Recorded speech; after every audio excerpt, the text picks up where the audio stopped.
These 5 people are amongst the greatest quiz players in Britain. Together they make up the Eggheads, arguably the most formidable quiz team in the country. The question is, can they be beaten? Hello, welcome to Eggheads, the show where a team of 5 quiz challengers pit their wits against possibly the greatest quiz team in Britain. You might recognise them as they have over 25 years of combined quiz show experience. They are the Eggheads. And taking on our quiz champions today are the Young Pretenders from London. The team all know one another from studying at Balliol College in Oxford and have plied their quizzing trade at various pubs in Oxford and then Wimbledon. Let's meet them. Hi, I'm Hugh, I'm 23 and I'm a law student. Hi, I'm Nick, I'm 24 and I'm a law student. Hi, I'm Saul, I'm 26 and I'm a multilingual sub-editor. Hi, I'm Alex, I'm 25 and I'm an accountant. Hi, I'm Richard, I'm 23 and I'm also a law student. Welcome to you, Young Pretenders. So you've done a bit of quizzing in your time then, Hugh? Yes, well, sort of at various, as you said, pubs, kind of in and around the Oxford area. Various members of us have quiz together. So different quiz teams come together for this contest against the Eggheads? Yeah, sort of, you know, as a sort of a rolling, sort of a rolling substitute system. And do you reckon you got most of the subjects covered then from members of the team there? Although we kind of have studied pretty similar things at university, I think we've got quite a broad range of knowledge across the board. All right, OK, well, let's see what comes up for you today. Every day there's £1,000 worth of cash up for grabs for our challengers. However, if they fail to defeat the Eggheads, the prize money rolls over to the next show. So, Young Pretenders, the Eggheads have won the last 5 games, which means £6,000. Says you can't beat the Eggheads. And our first head-to-head battle is going to be on the subject of arts and books. Anyone fancy this? So you're probably... I think that's going to be one of our strengths. So who are we going? Yeah. So who are we going to? You're up for it. So I think we're gonna choose Saul to play this subject. Saul, and who would you like to play from the Eggheads? Who are we going to take on? Kevin and Judith will be pretty strong on this, I think. Yeah. Apart from that, we could go for Chris. Or see. We could go for Chris. Yeah. Could go for Chris. Awesome. Yeah. Daphne. Yeah, should we go for Daphne? I'm going to go with... You reckon Daphne? Yeah. Let's go with Daphne. Yeah. I think we've decided that Saul's going to take on Daphne. OK, right. Well, let's have our first head-to-head then. Saul against Daphne. And could I ask you both to go to the question room, please, to make sure you can't confer with your teammates? OK, Saul, it's always the challenger's choice. Would you like to go first or second? I'll go first. Good luck, Saul. Here's your question. A hi-hat is a type of which musical instrument? Cymbal, harp or pipe organ? OK, this is a tough one, so I'm going to have to try and eliminate. I'm thinking in terms of hi-hat being a kind of metaphorical description. So, for me, that doesn't really make too much sense for really either harp or pipe organ. So I'm thinking, given the shape of a cymbal and how you play it, I'm edging towards cymbal on this one. I'll go with cymbal. OK, struggling a bit. Not a good idea to get your first one wrong against these Eggheads. As you know, it's the right answer. Hi-hat is a cymbal, type of cymbal. OK, well, good start there, Saul. Daphne, Wayne's Sleep is known primarily for achievement in which of the performing arts? Photography, sculpture or dance? Wayne's Sleep is known primarily for achievement in which of the performing arts? Well, who could forget him dancing with Princess Diana? Dance. You can say who could forget him in I'm a Celebrity, Get Me Out of Here. Dance is the right answer. Well done, Daphne. Your second question, Saul. Treats, which opened in the West End in March 2007 and starred Billy Piper, is a work by which British playwright? Neil Simon, Christopher Hampton or Patrick Marber? Again, I'll have to be honest and admit that this is a pretty tough one. Neil Simon and Christopher Hampton aren't ticking any boxes for me. I'm going to have to take a punt on Patrick Marber, I think. OK, Treats was written by Christopher Hampton. Christopher Hampton wrote treats. So, a chance for Daphne to go into the lead. Daphne, season of mist and mellow fruitfulness is the first line of the Ode to Autumn by which poet? Wordsworth, Shelley or Keats? I think that's Keats. Season of Mist and Mellow Fruitfulness is by Keats. It's the right answer, which means, Saul, you need to get this. Saul, what is the title of the novel by Sarah Waters that was shortlisted for the 2006 Orange Prize? Is it The Anatomy Lesson, The Night Watch, or Girl with a Pearl Earring? Well, I have to say the Girl with a Pearl Earring comes definitely at least a couple of years before that. So I'm going to rule that one out. And The Night Watch isn't ringing any bells with me apart from the painting. So I'm going to go for The Anatomy Lesson. OK, Sarah Waters' novel shortlisted for the 2006 Orange Prize is The Night Watch. It's not The Anatomy Lesson. Saul, I'm sorry, it means I don't get to put another question to Daphne. As I say, the answer there, Night Watch, which means we end the head-to-head there. It means, Daphne, you will be playing in the final round, and Saul, I'm afraid you won't. Would you both please come back and join your teams? Well, first blow to the Eggheads. One young pretender will be missing from the final round. Another category now, and it's geography. Who wants to play this? Geography. It's probably your strong. Probably your strongest suit, my isn't it, strongest Alex? one. So So you're confident with that? I think I'll go for geography. Okay. Alex is gonna play Okay, for us. Alex, and you can't play Daphne, but any of the other four Eggheads are available. Judith or CJ. Don't know. I think Judith. Shall we challenge Judith on this one? Yeah. I think we're going to play against Judith. You most certainly can. OK, Alex and Judith into the question room, please. Right, Alex, let's see if you can do it for the young pretenders. Do you want to go first or second? I'd like to go first, please, Dermot. OK, first for you, Alex. Good luck. In terms of area, what is the smallest of the world's continents? South America, Africa or Australia? Now, I know Australia's a pretty big island, and it's got lots of little islands with it. Africa's a very large continent, and I'd say South America's a large continent.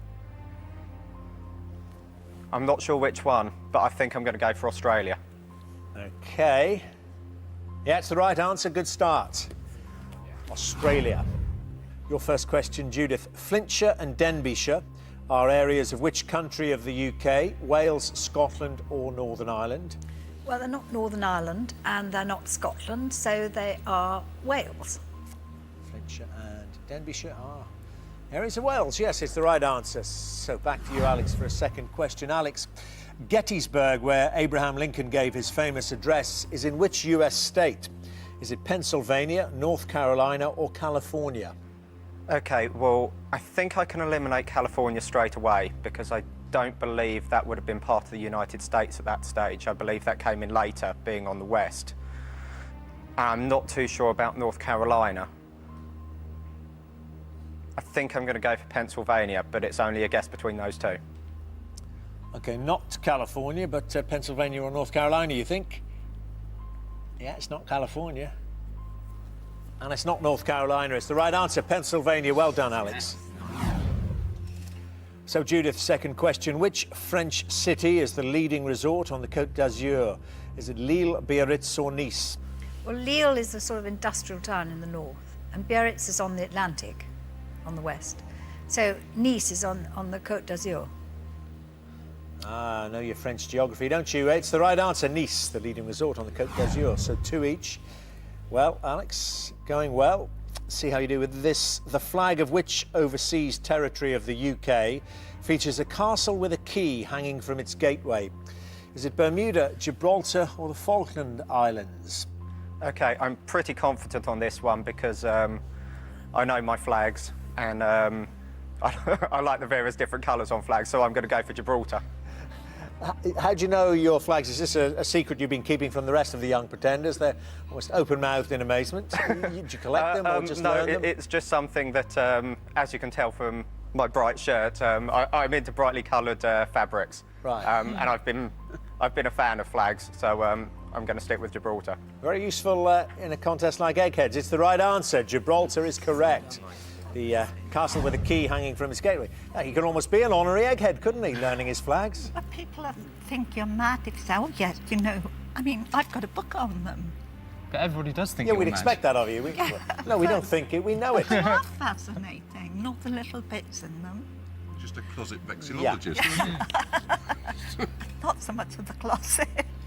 Right, so well, maybe you and Alex can have a chat afterwards about your flag collections. Serious business to do, though, here. At this point, Alex is in the lead, and if Judith gets this wrong, he'll be through to the final round to play for the money. Judith, the winter sports resort of Whistler is about 80 miles north of which Canadian city? Winnipeg, Montreal or Vancouver? God knows. I've no idea. Well, Vancouver's way over west. I think it's probably Winnipeg. OK. I hope.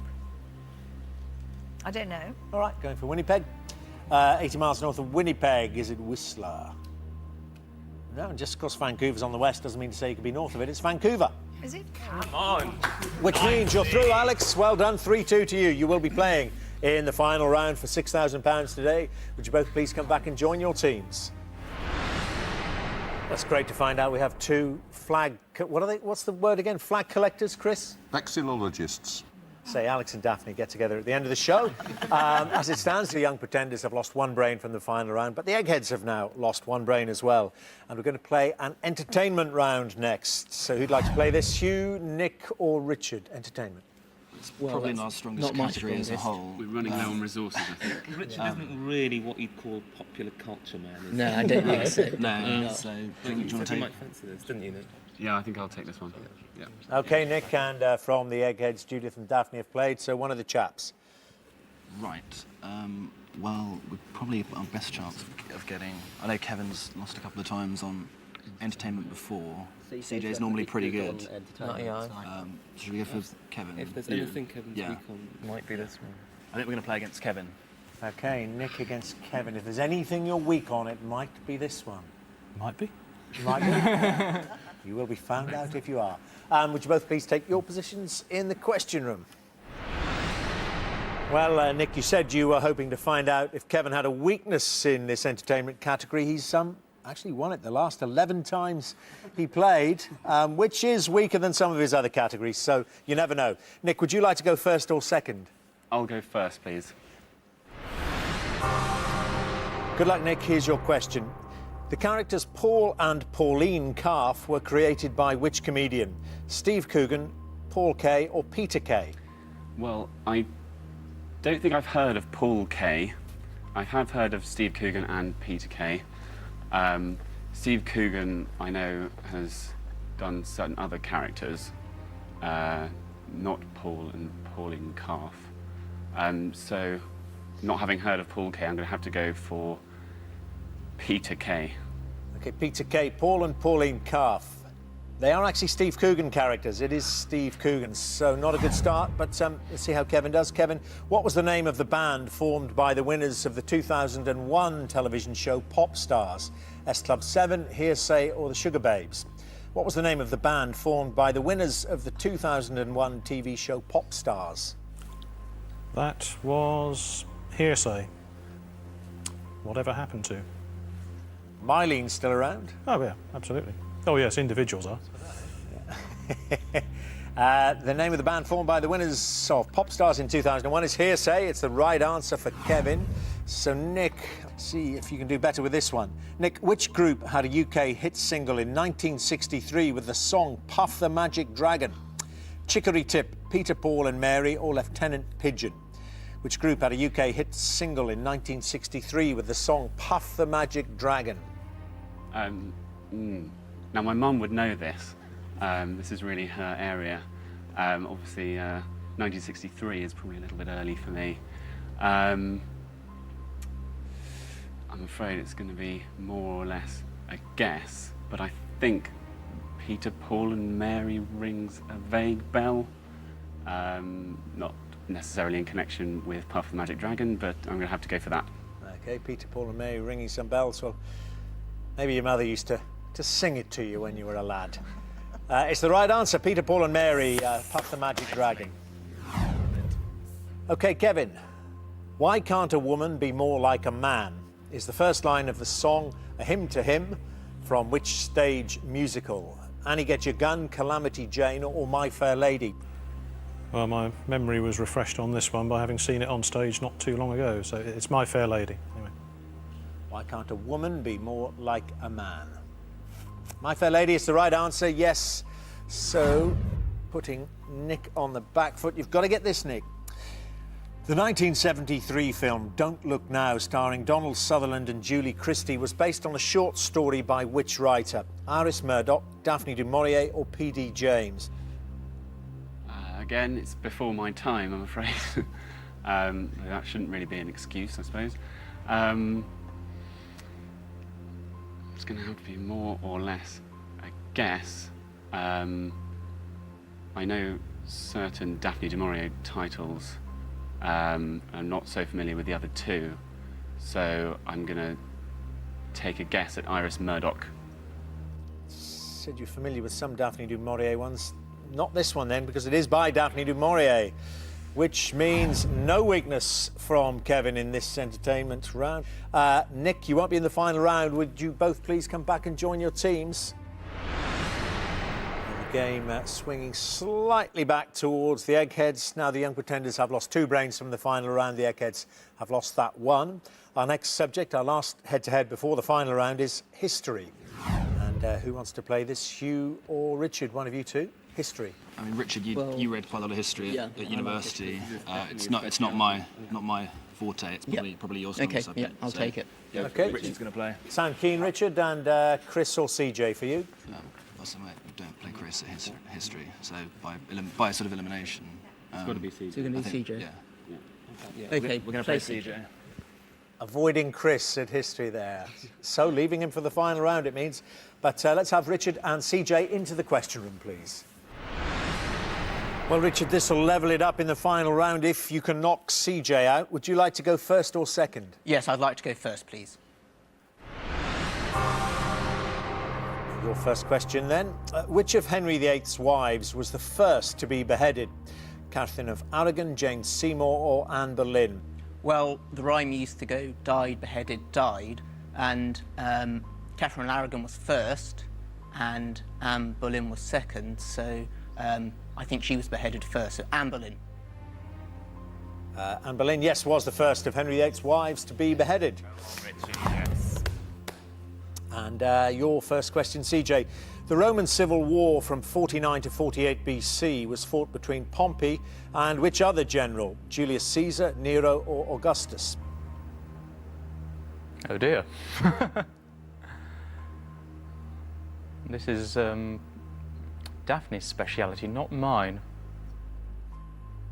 I'm not aware that Nero was ever a general, was he? It's the right time scale for Caesar. I don't think he was dead by then. He only invaded Britain in 55, so it's only 6 years later.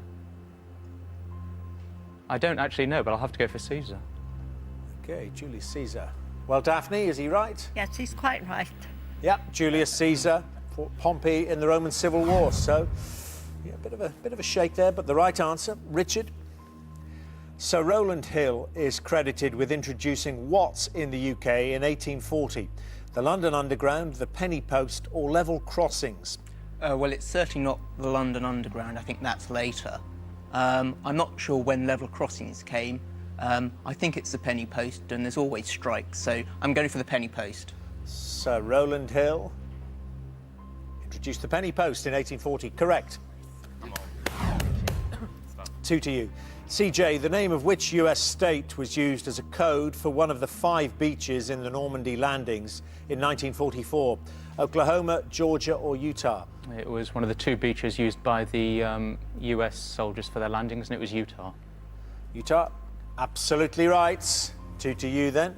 And back to Richard. Richard, in the British Raj, what name was given to a grand celebration of a royal event, such as the one attended by George V and Queen Mary in 1911 in Delhi? Is it Durbar, Topi or Pukka? I don't think it's Pukka. And I know Curzon was responsible for the Durbar, so I'm going to go with Durbar. Durbar. In the British Raj, what name was given to a grand celebration of a royal event such as the one attended by George V and Queen Mary in 1911 in Delhi? You gone for Durbar? It's the right answer. Well done, Richard. Might win it for you. CJ's got to get this then. CJ, Queen Victoria was on the British throne for 5 months short of how many years? 64, 66 or 68? Queen Victoria was on the British throne for 5 months short of how many years? She died at 6:30 p.m. on January the 22nd, 1901, 5 months short of being on the throne for 64 years. It's the right answer. 64 is correct. Well, we'll see if that smile stays on your face as we go into sudden death. Richard, just to explain, we remove the multiple choice element now. I've just got to hear an answer straight from you. This is the question. In 1588, the Duke of Medina Sidonia sailed for England from Lisbon at the head of which invasion force consisting of 130 ships? I think he's Spanish, so it's the Armada. Neatly avoiding the Lisbon connection there, or working it out. Yeah, the Spanish Armada sailed from Lisbon in 1588 with the Duke of Medina Sidonia at the head. So, back to you, CJ. How is the Scottish outlaw Robert MacGregor, who died in 1734, better known?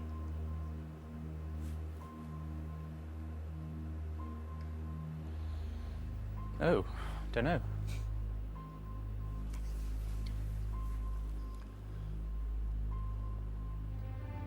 I can't actually think of any Scottish outlaws, which is probably a bad sign for this question. I think I might have to hold my hands up on this. I can't actually think of anybody. It's probably patently obvious, but I just can't think.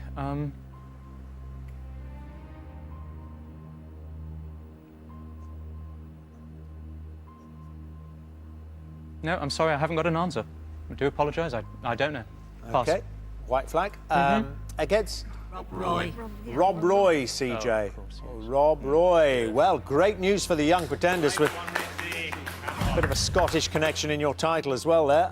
It means, Richard, you're through to the final round as well. Would you both please come back and join your teams? So, this is what we've been playing towards. It's time for the final round, which, as always, is general knowledge. But I'm afraid those of you who lost your head-to-heads won't be allowed to take part in this round. So, Nick and Saul from the Young Pretenders and Judith and CJ from the Eggheads, would you all leave the studio now, please? Well, Hugh, Alex and Richard, you're playing to win the Young Pretenders £6,000. Kevin, Daphne and Chris, you're playing for something which money can't buy. Yes, it's the Eggheads' reputation. As usual, I'll ask each team 3 questions in turn. This time the questions are all general knowledge and you are allowed to confer. Young Pretenders, the question is, are your 3 brains better than the Eggheads' 3 brains? And would you like to go first or second? I think we should go first. I think we're going to stick with what's sort of done OK so far, and we're going to go first. OK, Young Pretenders have decided to go first. Let's get on with it then, and best of luck in the final round. Your question. In geometry, what name is given to a line that touches a curve such as a circle at one point but does not intersect with it? Axis, tangent or rhombus? Well, we've done Yes, a fair we've bit done of quite maths a lot. between us. Tangent. Yeah.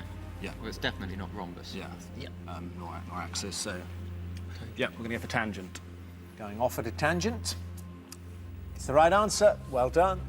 Spot on.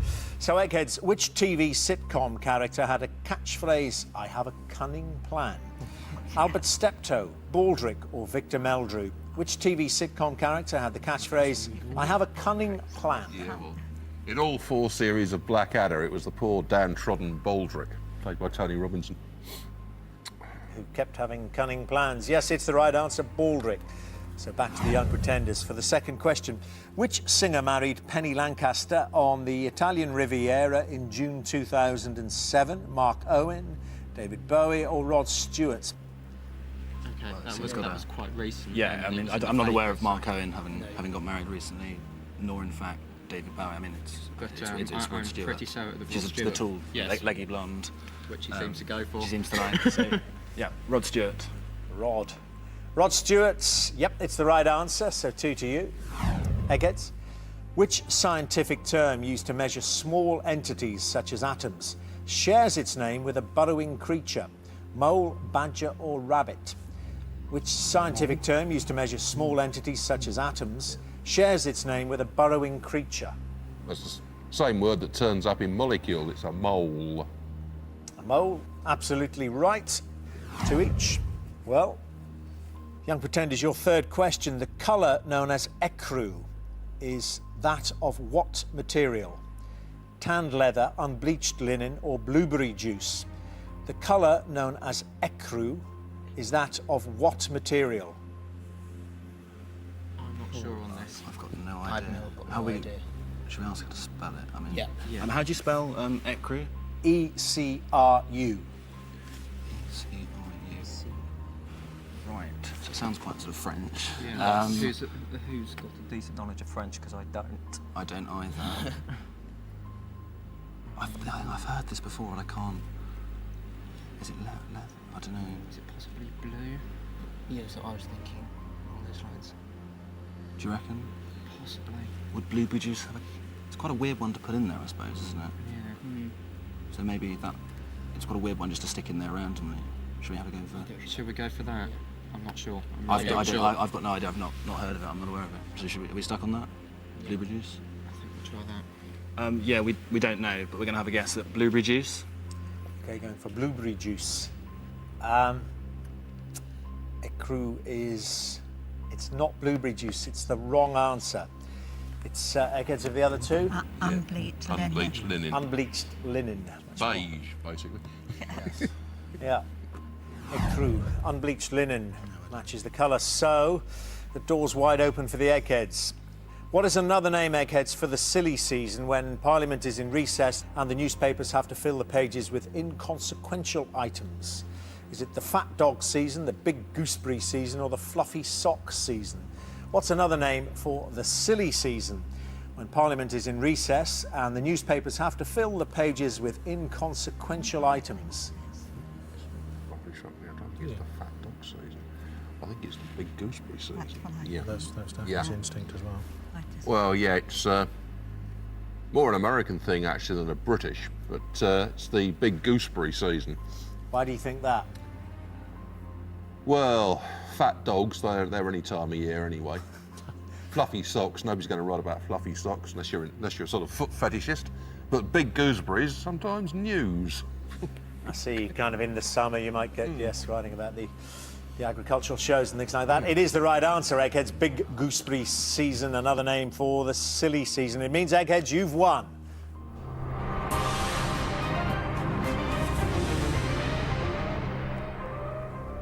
Well, a great battle, young pretenders. Gave them what for in those head-to-heads, matched them all the way, 3 apiece in the final round, and down to that third question. But it just, as so often does in Eggheads, just turned on the one question there. Not to be for you today. Means the Eggheads have done what comes naturally to them. That winning streak continues. I'm afraid you won't be going home with the £6,000, which means the money rolls over to our next show. Eggheads, congratulations. Who will beat you? Join us next time to see if the new challengers have the brains to defeat the Eggheads. £7,000 says they don't. Until then, goodbye.